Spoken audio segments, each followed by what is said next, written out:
Hey, what's up? What's going on, everybody? This is HD StarCraft, and today I'm very excited to be able to bring to you guys two of the world's best players in StarCraft 2. This is from IPL's Hot Import Nights on the winners bracket upper finals, so the upper winner bracket finals, and the winner of this goes on to the grand finals. Loser of this had to drop down to play MMA, who's waiting for them in the lower bracket. So this is very exciting for me. This is going to be a best of 3 once again, and it's between Dongraegu and his opponent is going to be Liquid.Hero. So this is going to be absolutely fantastic.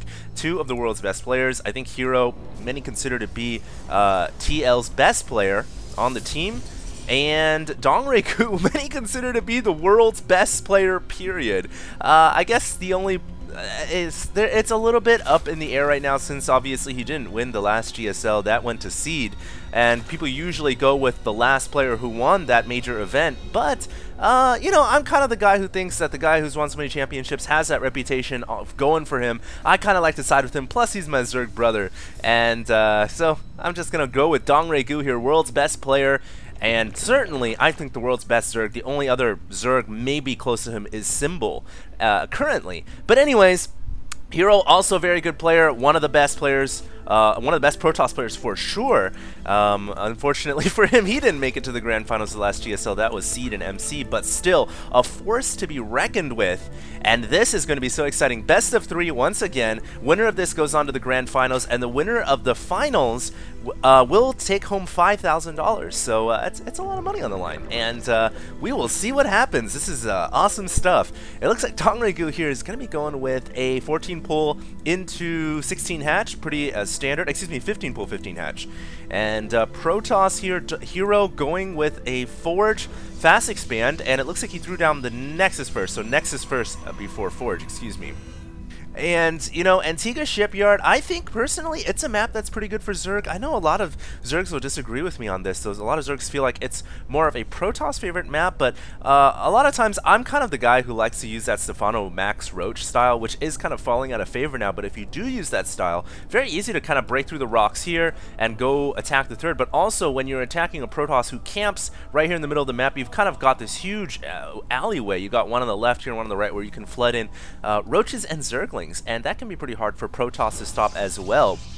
And interesting to note here that the map did not force cross spawns, so I guess they're going to be playing with a non-symmetrical version based on these spawns, which if I'm just kind of looking at it right now, and I guess it doesn't hurt Zerg too much. Usually when you don't have symmetrical spawns, it tends to hurt Zerg depending on if the enemy spawns with their bases heading towards the Zerg player, but it looks like it's not going to be too bad for Zerg. And I wonder here if Dongraegu is going to go for a Muta-based strategy, because, you know, based on these spawn points, Mutalisks can actually be surprisingly effective. They're not too far away from getting into the main base. And Hero might opt to go for some type of early ground timing attack.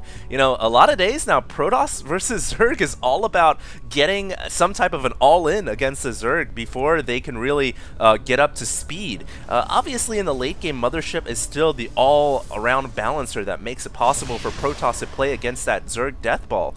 But a lot of Protosses just don't feel very comfortable with going into the late game. I haven't seen Hero play in a while, so I can't say for certain. But we will just have to see, man. This should be pretty exciting.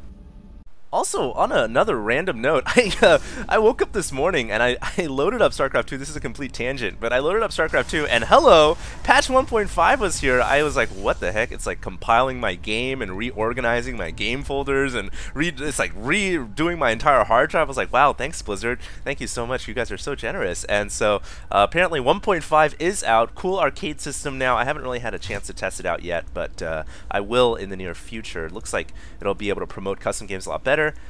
And yeah, it took me like 15 minutes to 30 minutes to install that. I don't know how long it took you guys. It said it would take 15 to an hour. I was like, what? I hope not. But here we go. Zealot comes in here. I really like Protoss that do this as well. When they send that rando Zealot out, the Rambo Zealot, the Rambo lot, it's really good because it can scout what the Zerg is doing. I'm not actually sure why Hero's just leaving it on hold position there, because it will die without doing much at that position. Maybe Hero just wanted to make sure that the Zerg had the third.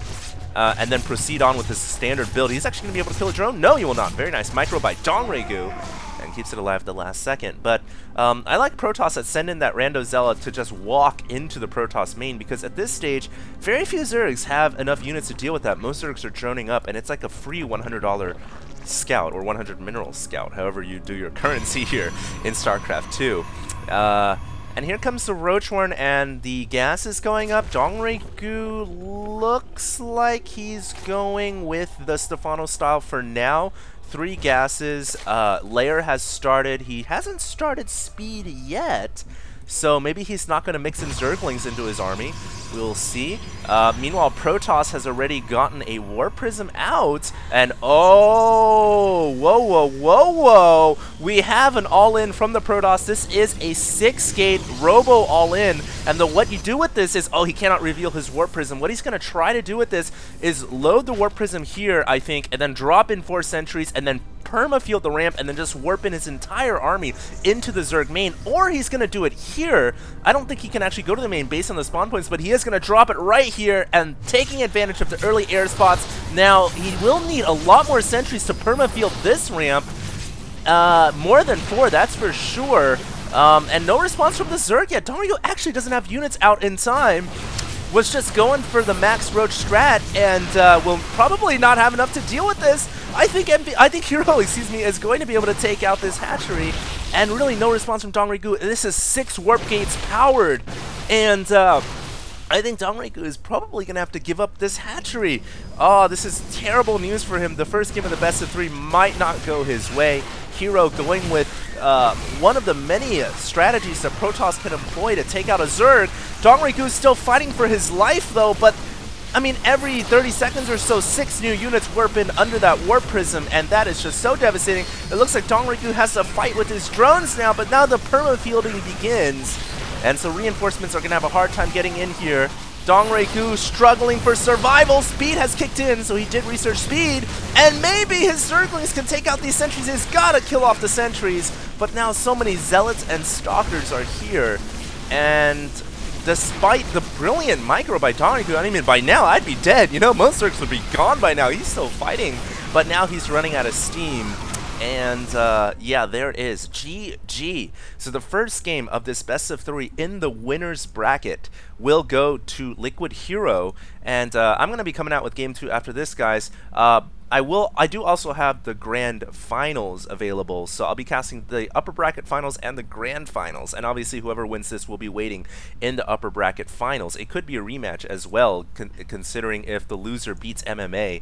So we will see what happens. Once again, this is IPL's Fight Club, and game 2 will be coming up after this. This is HD signing out.